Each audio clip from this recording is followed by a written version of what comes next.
I've got an Enviro Milan pellet stove insert that isn't made anymore. It came out in 2006. I've had it for, I think, 17 years now.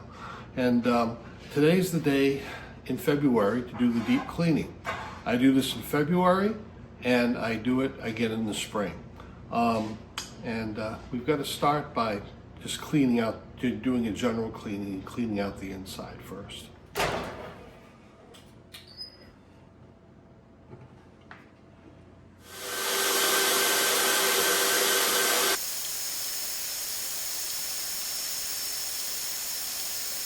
Now, except for cleaning the glass, that's all I would do to clean the stove all winter. Just vacuum the inside, put the pots back in.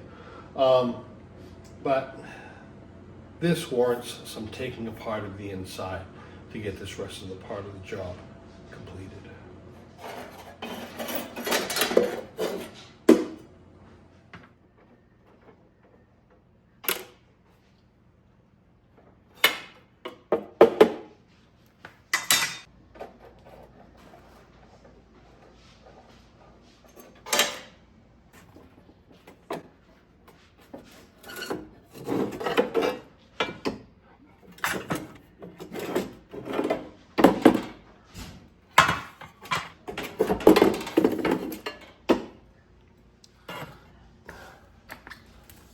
Now, what's in here,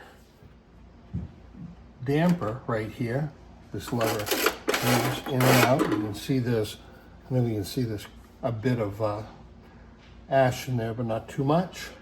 There's some caked up along the back around here that I will need to take off. I find that one of the best ways to do it is just use a little brush. Maybe a wire would work better, but this bristle one, I'm able to kind of get in all the creases and the cracks.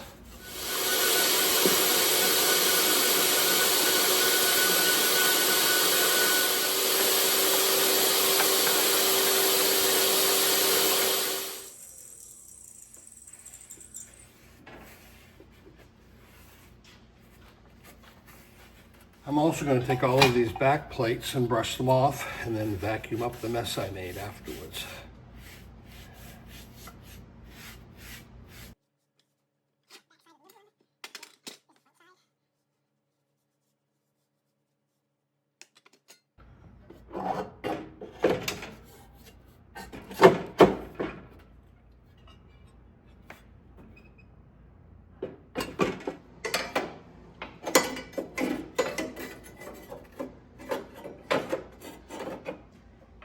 Now, this glass could be cleaned a number of ways. Some people just like to use some of the ash. Some people like to, use a wet rag or whatever. I like to take the bulk of the ash off and then use some of this glass stove, wood stove cleaner, and then wipe off the bulk of it, and then after, finish it off with a clean paper towel. Good enough. Now, nothing ever builds much up in the burn pot, but I do clean it out, and one thing I made a habit of doing periodically is enlarging the holes, or at least cleaning them out. And the reason I do that is because I had in the original burn pot, and after 17 years, it started to burn through. So I got a new one, and I was going to weld up the old one, but I found a new one for $39, so I picked it up. And I noticed that some of the holes were fractionally larger than the old burn pot. I mean, ever so slightly. So that if I were to take two drills that were almost the same size and put one through the other one, it wouldn't fit, but this one it would go through. Just, I don't know, maybe a 64th of an inch larger. And when I started using the new burn pot, I noticed that the flame was better, I could turn the stove up higher and not have it as hot. I don't know if you know what I mean. Before there was a narrow range. 1 was not quite enough, 2 was often too hot, but now I had more of a range that I could work with. So I figure that from now on, I'll clean these holes out, and I have noticed too in working with other people's stoves that the burn of the pellets, the fire, is different, even though the holes look perfectly clear. Cleaning them out, scraping them out a little bit makes a difference. So that's what I'm going to do now.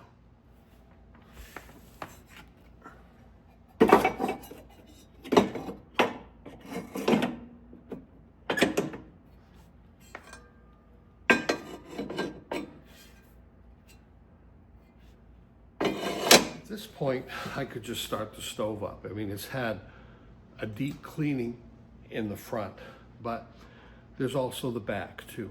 And in order to do that, I have to take the stove out of the fireplace, the insert. A while back, I built a combination slide and Lazy Susan, which I'll show you in just a second. And I'll post a link at the end of the video and down below too, to show you the build of that. Time to bring the stove out and take a look at the back now.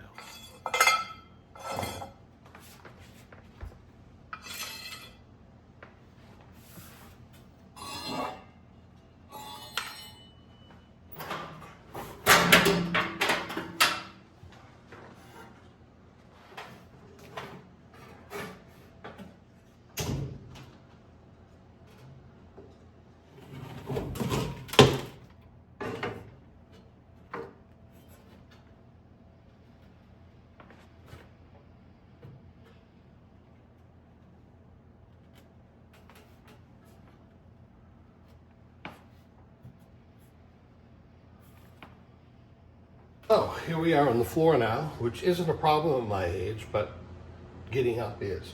But we'll deal with that later. So how did I accomplish this feat of engineering? Well, there are 2 600-pound drawer slides under here. The stove is about 278, so that's good. There's a rocking chair, rotating Lazy Susan sort of thing. And it is rated at 400 pounds. So I'm going to start off by taking and doing a little bit of dusting here. There's not too much, surprisingly. One of the bad things about a fireplace insert is that you have to pull it out, and if you don't have something like this, you have to lift it out in order to work on the back of it or to work on it itself if something is wrong. The good part of it is there's no shell on the back, so you don't have to take that off. If you have a freestanding stove, the parts are much more easily accessible, but you have to take the shelf off. So I think that's probably the easier way of doing it, because lifting this thing out of the fireplace isn't easy sometimes.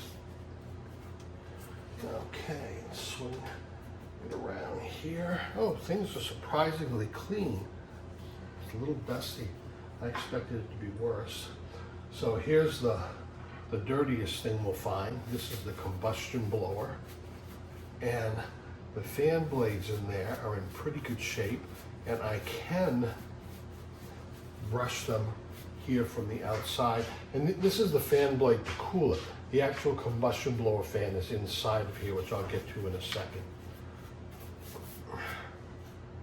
Okay, I have a unique connection on this stove to connect the chimney to the combustion blower.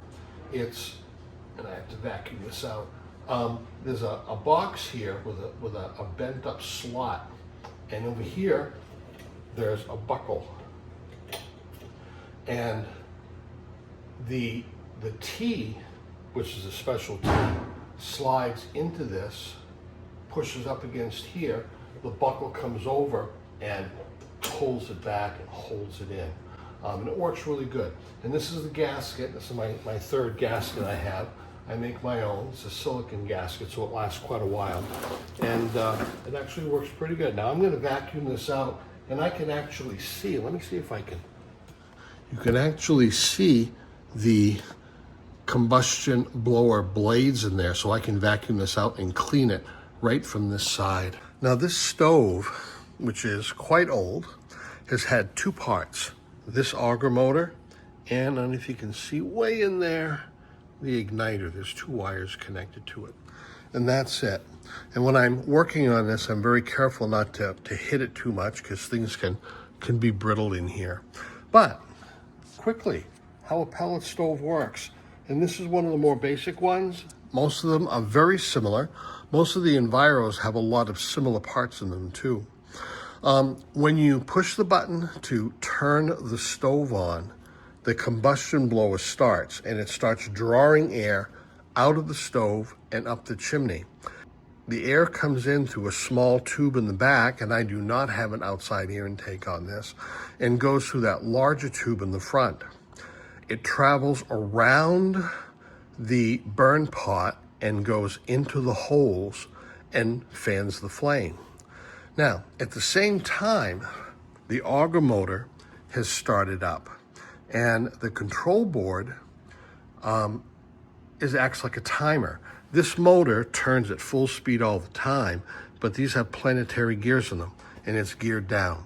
So every stove is a little bit different, but with this one, the geared down speed is 1 revolution per minute. Some are 3, and there are some as high as 5. It just depends on the pitch of the auger on the inside. And the timer on the control board, when you turn it on, times how much this motor is on and how long it is off.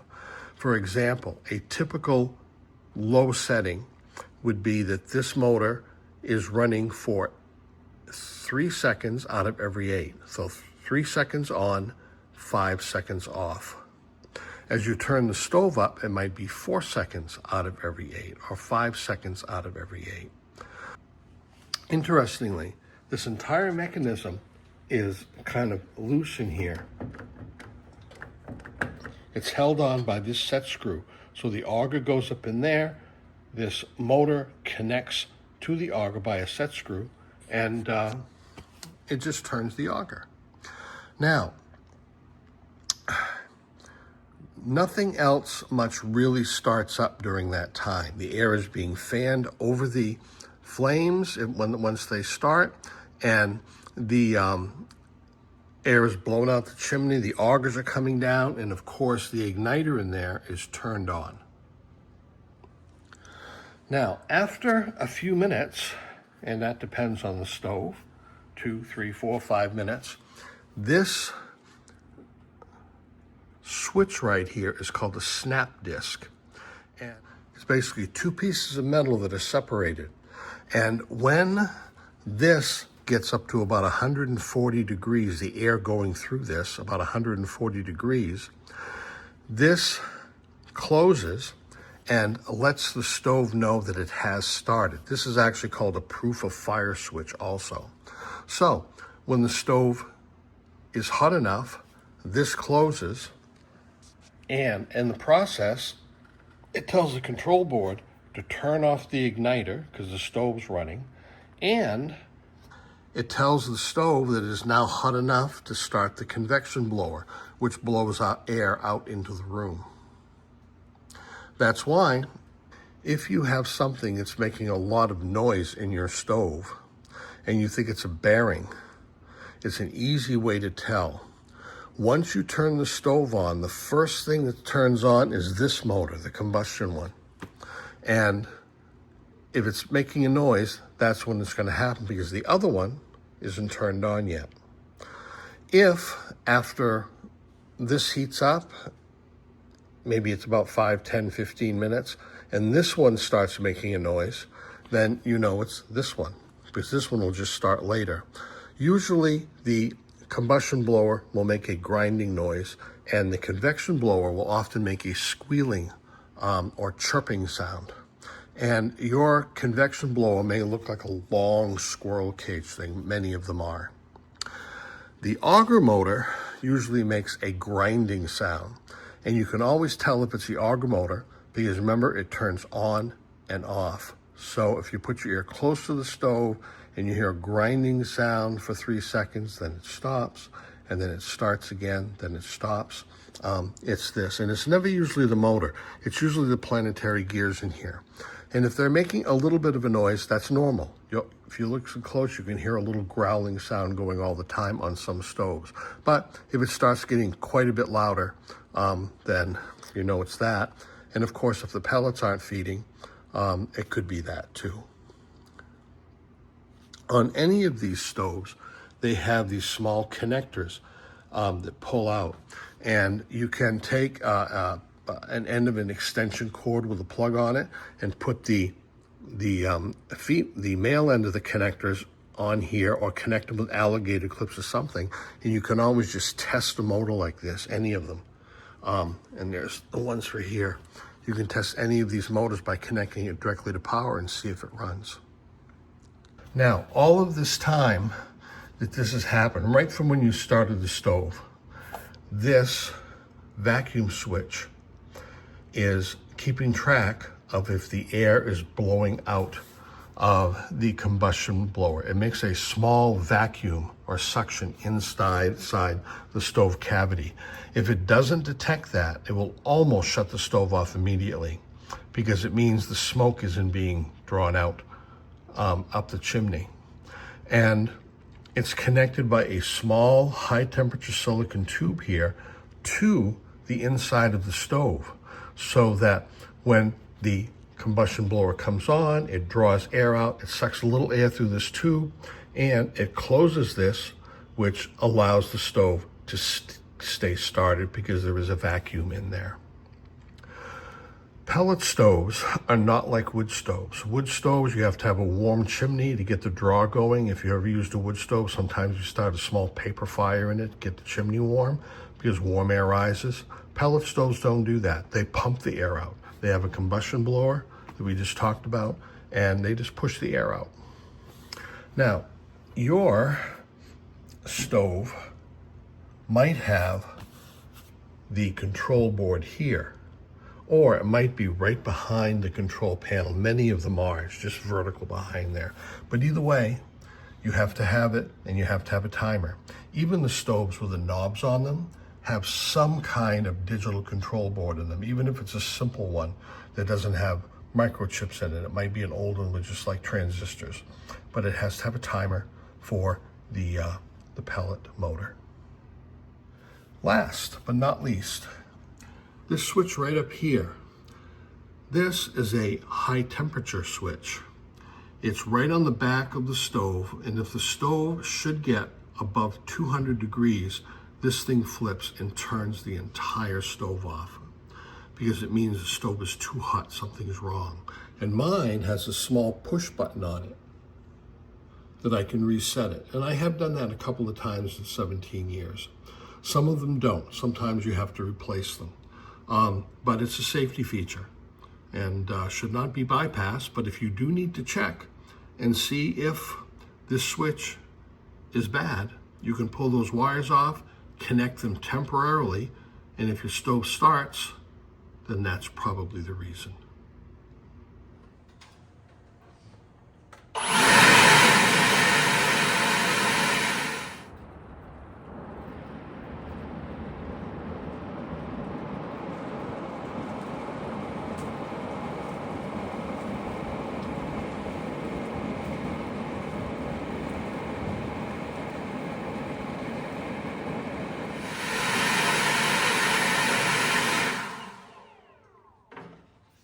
This is how the T attaches to the back with a buckle down.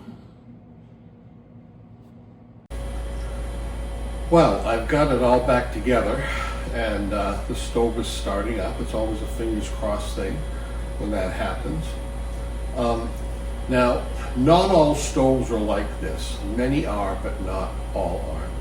And there are good brands and there are brands that are not so good. And within brands, there are models sometimes that are better than others. This is an Enviro Milan, and we've got 5 in the family. They've all been pretty good. This one had its first repair at 16 years old last year. And that was the igniter, like I mentioned, and the auger motor. So, you know, no complaints at all. When I get a stove, or when I recommend one to someone in the family or otherwise, if they're thinking of a certain one, I always go down, type in the name of the stove and the word manual into the search engine, and I take a look at the manual. I slide way down to the end to the parts, and like I showed you, combustion blower, convection blower, auger motor, 2 or 3 sensors, and a control board, and that's what I like in a stove. I can repair this or any of the other stoves in the family, they're all Enviros, but different ones, in about 20 minutes once I get the part. Some stoves have thermocouples, which varies the heat by a sensor. This one, you just turn it on the level you want and you leave it. And if it warms up, you gotta turn it down. Some of them have thermostats, which are nice. This one is thermostat capable, but I don't bother with that. Some of them have a bottom feed auger. Harmons are famous for those. So the auger, instead of drawing the pellets up and then dropping them into the pot, it feeds them from underneath. It's usually or often a mechanism that has a chain drive and a motor. I guess people really like them. I don't care for them. It's an added mechanism. I always avoid a stove that has pot stir, because that's another motor that has a little metal rod inside that spins and mixes up the pellets. I don't understand the reasoning for that. This stove burns pellets as fast as they drop. So when I open the stove to clean it every 4 to 7 days to vacuum it out, there's almost nothing in the burn pot. It always burns down. It never builds up more than a half an inch or an inch. This flame now is really big because I put a handful of pellets in to get it started with it, but it'll go down quite a bit.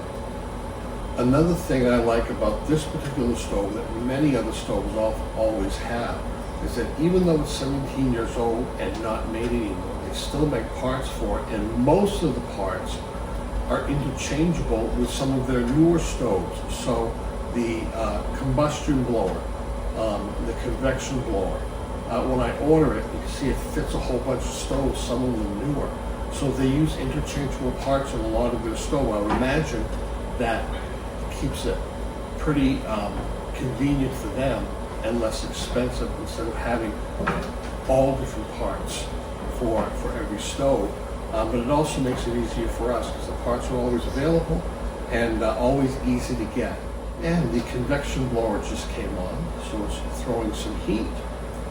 And it's a little bit of work twice a year, but it feels good to know that your stove is completely cleaned out from where the air comes in to where the air goes out, and that the mechanism has been cleaned off and dusted too. I want to thank you for watching. It could be a little informative for you or just something to watch, but I enjoyed making this video for you of my typical twice a year deep clean. Have a good